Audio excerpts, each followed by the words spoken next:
नमस्ते दोस्तों। आज मैं सोने चांदी की थाली की कहानी का नाम है सोने चांदी की थाली। तो इस कहानी से ये प्रेरणा मिलने वाली है कि लोगों की ख्वाहिशें बहुत ऊंची ऊंची होती है, ऊंची ऊंची ख्वाहिशें होती है। तो मेहनत और कर्म, जो मेहनत और कर्म करता है उसकी ख्वाहिशें जरूर पूरी होती है। तो मैं आज ये बता रही हूँ एक गरीब ब्राह्मण की कहानी। एक गरीब ब्राह्मण थे, दो भाई थे। तो दोनों भाई बहुत गरीब थे। तो दोनों ने एक दिन सोच रहे थे आपस में, जैसे दो भाई बैठ के अपनी मन की बातें कहते हैं, मुझे ये ख्वाहिश है, मुझे ये ख्वाहिश है। तो एक भाई ने कहा कि मुझे आज ना मन कर रहा है कि सतुआ चटनी अचार के साथ सब सलाद उलाद के साथ मैं आज सतुआ खाऊं। तो दूसरे भाई ने कहा मुझे तो ख्वाहिश है कि सोने की थाली, सोने की चौकी पर बैठ के सोने का गिलास हो, सोने का थाली हो और मैं उस पर अच्छा सा रेशमी वस्त्र पहन कर बैठूं और बैठ के और पुआ पूरी 56 भोग हो और मैं आराम से खाऊं, कोई पंखा झेल झेल के मुझे खिलाए प्यार से और मैं खाऊं। तो छोटा वाला भाई ने उन्हें बहुत गुस्सा आया कि मैं इतना गरीब हूँ, खाने की लाले है, मैं सतुआ की ख्वाहिश की है, तो इतनी ऊंची ख्वाहिश किया है, तो आज मैं इसे सबक सिखाऊंगा। उसने इतना तेज अपने पैरों से मारा, इतना तेज मारा कि उन्होंने जाके धरती पर गिर पड़ा और बोला कि तुम्हारी ये ख्वाहिश है, आज तुम्हें नमक रोटी की ठिकाने है, आज तुम सोने चांदी का ख्वाहिश देख रहे हो। उसने उठा और अपने फूल को पोंछा और बोला कि हाँ, मैं ख्वाहिश लिया हूँ तो पूरा करूँगा। जिस ईश्वर ने मुझे जन्म दिया है उसी ने कर्म दिया है और मैं उस ईश्वर से पूछूंगा कि आपने मुझे जन्म दिया तो कर्म क्यों नहीं दिया। तो क्या हुआ कि उन्होंने घर छोड़ के निकल गए और ईश्वर को ढूंढते हुए जाए कि आज ईश्वर मिलेंगे, पहले उन पर एक गुस्सा दूंगा और फिर पूछूंगा कि आपने जन्म दिया तो मुझे कर्म क्यों नहीं दिया। क्योंकि वो निकल पड़े। तो जाते जाते रास्ते में उन्हें एक राजा का पोखरे मिला। तो राजा ने पोखरा खुंदवा रहे थे, बहुत सारे वहां पर लगा था, वो रेजा मजदूर सब पोखरा खुंद रहे थे। तो वहां थोड़ा सा वो विश्राम के लिए बैठे। तो उन्होंने कहा ब्राह्मण देवता आप कहाँ जा रहे हैं। तो उसने कहा कि मैं तो जा रहा हूँ भगवान को खोजने, आज भगवान से मिलूंगा और उनसे कुछ बातें करूंगा। तो उन्होंने कहा कि ऐसा ब्राह्मण जो भगवान को खोज ले, तो ऐसा ब्राह्मण तो कभी नहीं मिल पाएगा हमें। तो भैया मेरी भी एक बात सुन लो, जब आप भगवान से मिले तो मेरी भी ख्वाहिश एक बता दीजिएगा भगवान से। उन्होंने क्या कहा कि क्या ख्वाहिश है बता दीजिए। तो उन्होंने कहा कि मेरी ख्वाहिश ये है कि मैं एक पोखरा खुनवा रहा हूँ जिसमें जल ही नहीं निकल रहा है। तो जल नहीं निकल रहा है तो मेरी पोखरा में जल ही नहीं आएगा, तो पोखरा बेकार है। तो राजा से पूछेगा कि राजा ने पोखरा खुंदवा रहे हैं लेकिन उसमें जल ही नहीं निकल रहा है, वो क्या कह रही कि उसमें जल आ जाए। बोले ठीक है, मैं ऐसा ही करूंगा। उन्होंने आगे निकले तो एक अजगर मिला। तो अजगर ने पूछा हे ब्राह्मण देवता आप कहाँ जा रहे भूखे प्यासे। उन्होंने कहा कि मैं भगवान को आज ढूंढने जा रहा हूँ, गुस्से में जरूर ढूंढूंगा। पहले उनको एक गुस्सा दूंगा कि आपने मुझे जन्म दिया तो कर्म क्यों नहीं दिया। तो उसने कहा कि ठीक है, यदि आप भगवान से मिलेंगे तो मेरी भी एक ख्वाहिश लेके जाइए।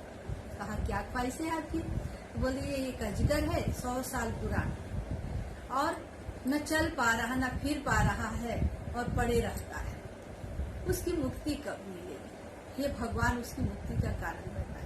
बोले ठीक है, आपकी भी हम ख्वाहिश लेते जा रहे हैं।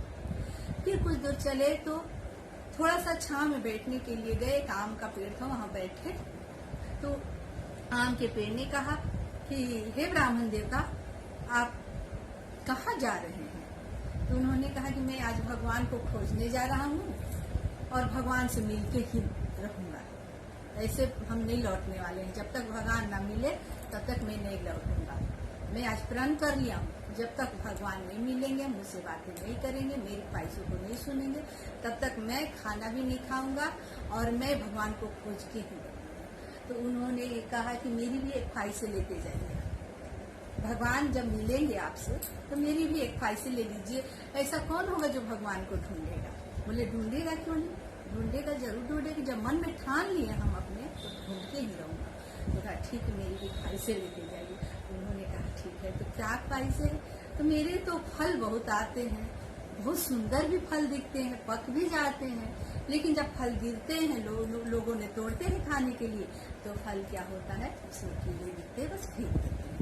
बोलते कि ये कीड़े वाला फल कौन खाए, ये कौन सा हम पाते हैं कि मेरे फल में कीड़े लग जा रहे हैं। भगवान से पूछिएगा कि मैं क्या करूं कि मेरे फल में कीड़े न लगें। ठीक है, मैं आपकी भी ख्वाहिशें ले जाऊंगा। ऐसे करते करते ब्राह्मण देवता ने एक जंगल में गया, जंगल में ढूंढते ढूंढते तो एक झाड़ी में भगवान बैठे थे। तो वहां गए कि आप कौन है? तो बोले कि बेटा तुम्हारा ही हूँ मैं, जिससे तुम खोज रहे वही हूँ मैं। तो भगवान आप है? तो बोले हाँ, हम ही भगवान हैं।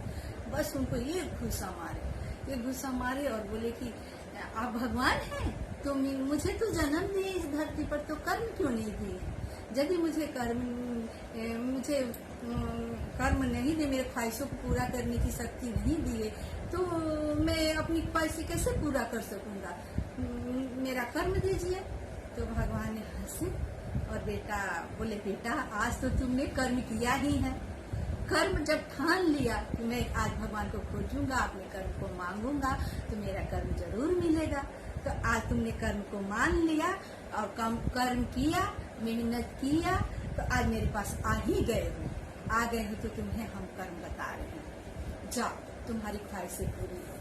तो बोले कि ठीक है, हमारी तो आप ख्वाहिशें पूरी कर दी है, लेकिन एक ख्वाहिश सुन लीजिए। और एक आम का पेड़ मुझे मिला और कहा कि भगवान से मिलना तो कह देना, फल लगता है उसमें कीड़े पड़ जाते, कोई खा ही नहीं रहा है, क्या करूं कि उसमें फल में मेरा वो लगे, फल अच्छा हो, लोग खाएं। लुभावने फल होते हैं लेकिन कोई खा ही नहीं पाता है। तो बोले कि उस आम के पेड़ से कह देना कि तुम्हारे जड़ के नीचे 5 घड़ा असर फीका है, उस किसी ब्राह्मण को दान कर दोगे तो तुम्हारा फल अच्छा आएगा। तो ठीक है, एक और सुन लीजिए। एक अजगर मिला है, उसने कहा 100 साल पुराना हूँ, न चल फिर रहा हूँ, न मर ही रहा हूँ, मेरा उद्धार कैसे होगा? बोले अजगर से बोल देना कि तुम्हारे मस्तक में एक मणि है, उस मणि को किसी ब्राह्मण को दान दे देना, उसी दिन तुम्हारा उद्धार हो जाएगा। कहे कि ठीक है, वो भी क्यों हुआ। तो राजा का बताइए कि उस राजा के पोखरे में जल क्यों नहीं आ रहा है? तो उन्होंने कहा कि राजा से कह दीजिएगा कि राजा अपनी आधी राज की संपत्ति किसी अच्छे ब्राह्मण को दान कर दे और अपनी कन्या से विधि विधान सहित शादी कर दे, तो उनका पोखरे में बहुत अच्छा जल आ जाएगा।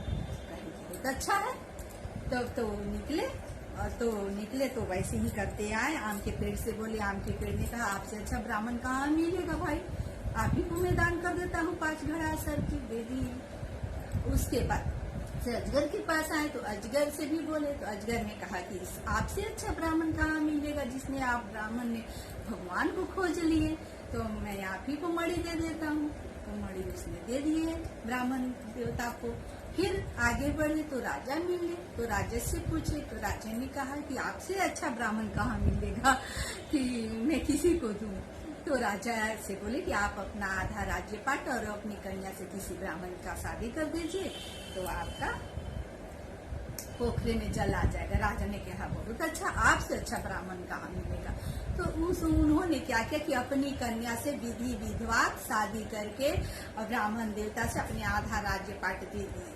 और ब्राह्मण देवता इतने धनी हो गए कि महल, बहुत बड़ा महल हुआ उनके घर में, नौकर चाकर सब कुछ आ गया। और उन्होंने सोना की चौकी बनवाए और सोना के थाली, सोना की कटोरा, 56 भोग। और एक दिन क्या हुआ कि वो रोज 1.25 किलो सोना दान करने लगे। सॉरी, मैं बीच से बोली थी। उन्होंने रोज 1.25 किलो सोना दान करने लगे। तो उनका भाई बहुत गरीब था। उन्होंने सोचा कि कोई राजा है जंगल में, उन्होंने 1.25 किलो सोना दान करता है, क्यों न वहीं जाऊं, तो मुझे भी 1.25 किलो सोना मिलेगा सुबह सुबह। तो उन्होंने किया।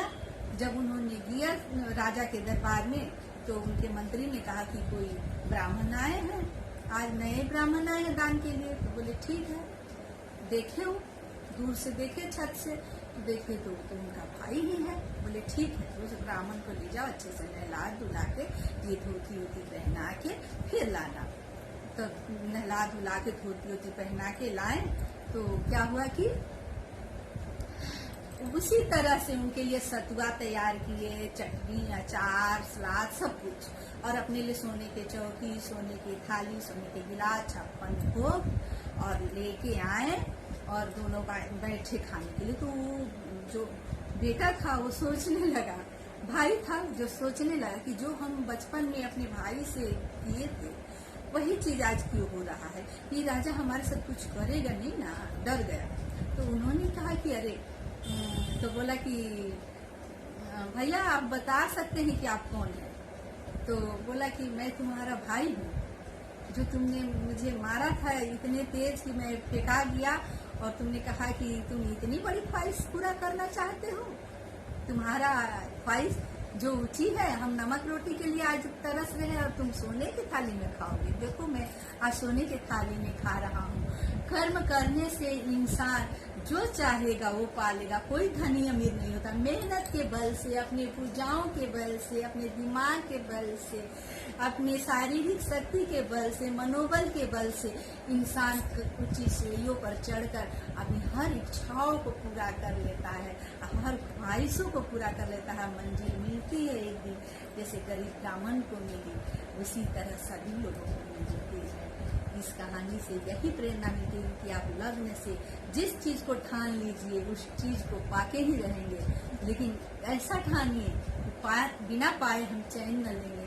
जब मिल जाए तभी चैन लेंगे, फुर्सत लेंगे, लेकिन दिमाग में जो हमारा आएगा और उसको हम अनुसरण करेंगे वो जरूर मिलेगा। ऐसा कुछ नहीं है जो इस धरती पर मुझे नहीं मिलेगा, लेकिन उसके लिए मेहनत और अपनी काबिलियत को बरकरार रखना चाहिए।